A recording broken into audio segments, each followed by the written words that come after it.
As Crônicas de Nárnia, A Cadeira de Prata, capítulo 1. Atrás do ginásio.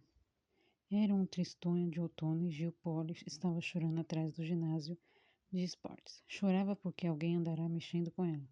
Como não vou contar uma história de escola, tratarei de falar o mais depressa possível sobre o colégio de Gil, assunto que não é nada simpático. Era um colégio experimental para meninos e meninas. Os diretores achavam que as crianças podiam fazer o que desejassem. Infelizmente, porém, havia uns 10 ou 15 da turma que só queriam atormentar os outros. Lá acontecia de tudo, coisas horríveis que numa escola comum seriam descobertas e punidas. Mas ali não. Mesmo que se descobrissem quem as havia feito, o responsável não era expulso nem castigado. O diretor achava que se tratava de interesses casos psicológicos e passava horas conversando com tais alunos. E estes, se encontrassem uma resposta adequada para dizer ao diretor, acabavam se tornando privilegiados.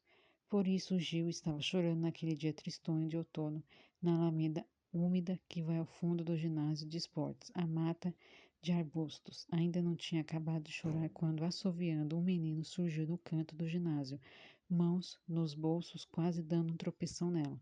Está cego? Perguntou Gil. Opa, desculpe, também não precisava. E anotou a cara da menina. Ei, Gil, o que há com você? Gil só fez uma careta. A careta que a gente faz quando quer dizer alguma coisa, mas se sente que vai acabar chorando se falar. Só podem ser eles, como sempre, disse o menino caramungando, afundando ainda mais as mãos no bolso. Gil concordou com a cabeça. Não era preciso falar mais nada.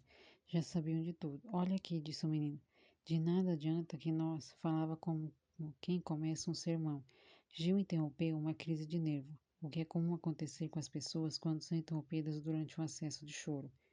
Deixe-me em paz e cuide de sua vida. Ninguém lhe pediu para meter o bico. Você mesmo muito bacana para ensinar o que eu devo fazer. Vai dizer na certa que a gente deve chaleirar eles? Fazer o que eles querem e como você faz? Caramba, Gil, disse o menino, estendendo-se na relva espessa e pulando. Logo após a relva estava toda molhada. Seu nome, infelizmente, era Eustáquio, mísero, mas não era um mau sujeito. Gil, você está sendo injusta. Por acaso eu fiz alguma coisa ruim este ano? Não fiquei do lado do Daniel, no caso do Coelho, e não guardei segredo no caso da Gabriela. Mesmo debaixo de tortura, eu não fiquei. Não sei, nem quero saber, soluçou Gil Eustáquio. Vendo que ela ainda não estava bem, ofereceu-lhe uma pastilha de hortelã e começou a chupar outra. Gil já enxergava tudo com mais clareza. Desculpe, Eustáquio. Confesso que só falei aquilo na maldade. Você foi muito bonzinho este ano. Então esqueça o ano passado. Admito que já fui um suspeito muito diferente. Puxa vida, como eu era chata. Para ser franca, era mesmo. Acha que eu mudei? Acho que não. Só eu acho que acho. Todo mundo diz o mesmo. Ainda ontem no quarto, Eleonor ouviu Aldélia dizer que você está mudado e que iam pegá-lo no ano que vem. Eustáquio sentiu um tremor. Todos no colégio experimental sabiam o que era ser pego pela turma da pesada. Por que você era tão diferente no ano passado? Aconteceram comigo coisas estranhíssimas, disse Eustáquio misterioso. Como assim? Ele ficou calado durante um tempão. Escute, Jill, tenho ódio desse lugar, mais do que uma pessoa pode ter, ódio de qualquer coisa. Você também, não é? Ora, se tenho. Assim sendo, acho que posso ter toda a confiança em você. Quanta gentileza, pois é, mas acontece que é um segredo para lá de assustador. Gil, você é boa de acreditar em coisas, quer dizer, nas coisas que fariam os outros aqui cair na gargalhada. Nunca me aconteceu, mas acho que eu sou. Iria acreditar em mim se eu dissesse que já tive fora deste mundo? Não estou entendendo bulufas. Bem, vamos esquecer os mundos. Suponha que eu disse que já estive num lugar onde os animais sabem falar e onde há encantamentos, dragões, bem essas coisas que aparecem nos livros de fadas. Eustáquio sentia-se como um novelo embaraçado no novelo vermelho. Como você chegou lá? Perguntou Gil, também um pouco encabulada. Da única maneira possível, magia. Eu estava com 2 primos meus, fomos simplesmente levados assim. Eles já tinham estado lá antes. Como tinham passado a cochichar, era mais fácil acreditar. Mas, de repentinamente, Jill foi apanhada por uma tremenda suspeita, tão violenta que por um instante virou uma onça. Se eu descobrir que está querendo me fazer de boba, nunca mais falo com você durante toda a minha vida. Nunca, nunca, nunca. Juro que não estou. Juro por tudo que é sagrado. Então está bem, eu acredito. É. Promete não contar para ninguém? Quem é que você está pensando que eu sou? Estavam muito nervosos, mas quando Gil olhou para em torno e reparou céu tristonho de outono com as folhas gotejando, lembrou-se de que não havia esperança no colégio experimental. Faltavam ainda 12 semanas para as férias, disse. Mas afinal de contas, de que adianta? Não estamos lá, estamos aqui. E não há nenhum jeito de ir para lá, ou há. É por isso mesmo que estamos aqui conversando. Quando voltei do tal lugar, alguém disse que os meus 2 primos nunca mais iriam lá. Era a terceira vez e iam entender. Mas esse alguém não disse que eu não ia voltar. Se não disse é porque achava que eu ia voltar. Não me saía da cabeça a ideia de que nós poderíamos dar um jeito para que a magia aconteça de novo. Eustáquio fez que sim.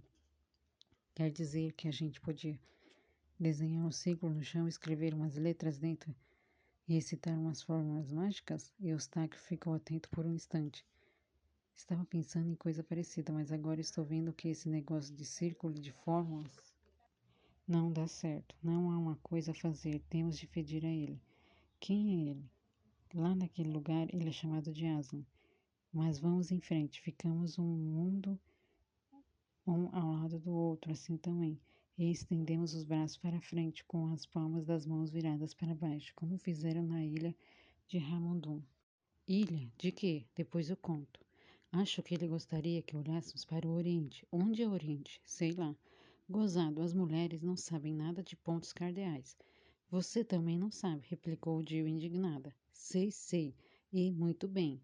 E você não me interromper. Já vi tudo. Lá é o Oriente.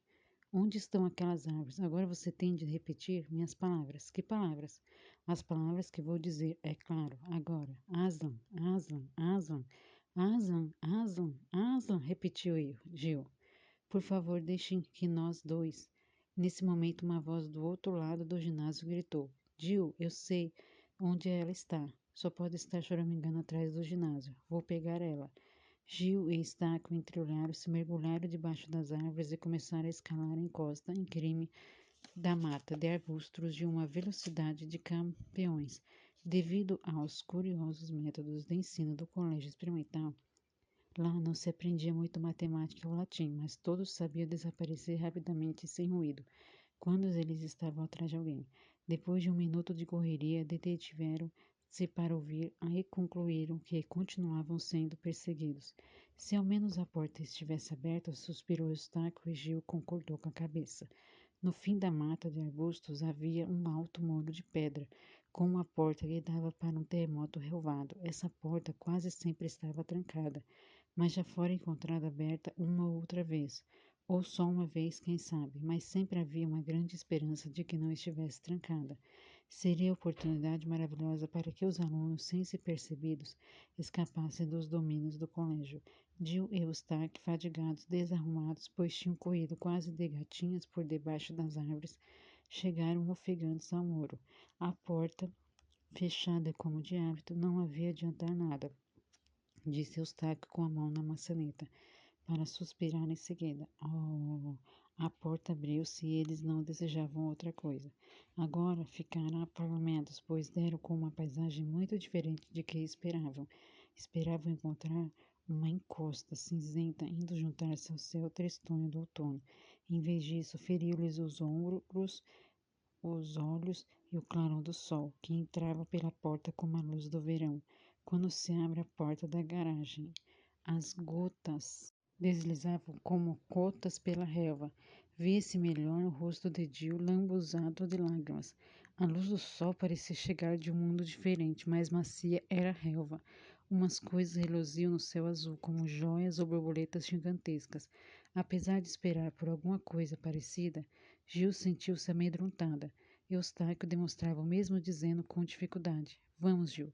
Será que podemos voltar? Não há perigo. Uma voz gritou lá de trás, cheia de maldade e escarnio. Já sei que você está aí, Gil. Não adianta se esconder. Era a voz de Dieter, que não pertence à turma da pesada, mas era subversivente a delatora.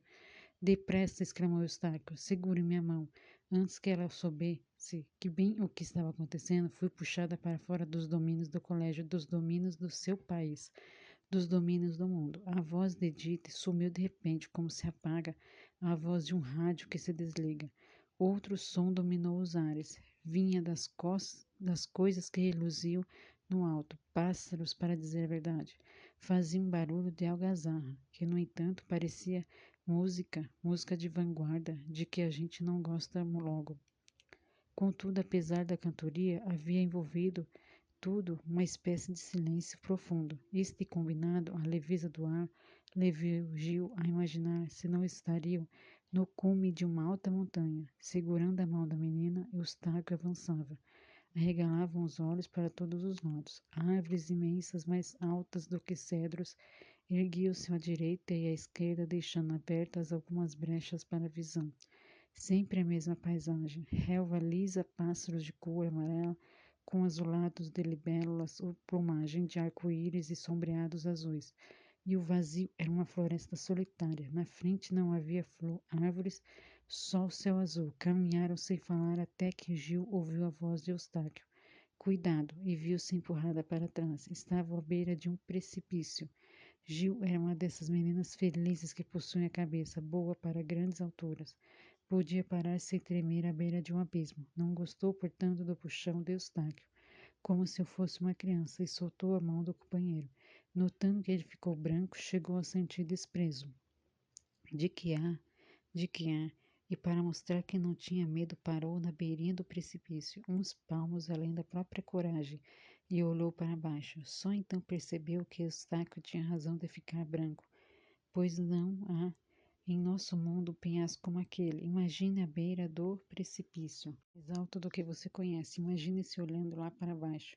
Pense agora o seguinte: o abismo não acaba onde devia acabar, mas continua mais fundo, 20 vezes mais fundo. E lá embaixo nota umas coisinhas brancas. À primeira vista parecem carneiros olhando melhor. Descobre que são nuvens, nuvens imensas e gordas, enfiando o olhar entre as nuvens. Você conhece, afinal, ver um pouquinho do fundo do abismo, mas é tão distante que se torna impossível afirmar-se se é feito de relva, de árvores, de terra ou de água. Gil ficou olhando de boca aberta, não deu um passo para trás por medo do Eustáquio iria pensar, mas decidiu logo: o que me importa ou o que ele vai pensar? O jeito era afastar-se daquele abismo e nunca mais zombar de quem tem medo de altura. Tentou, mas não conseguiu sair do lugar. As pernas pareciam feitas de massa. Estava tudo dançando diante de seus olhos. Que estava dizendo? Gil, caia fora daí, uma boboca, gritou Eustáquio, mas a voz parecia vir de muito longe. Sentiu que ele procurava agarrá-la. Houve um instante de agonia na ponta do penhasco. O medo e a tontura impediam que ela soubesse de fato o que estava fazendo. Mas de duas coisas se lembraria a vida toda e sonharia com elas.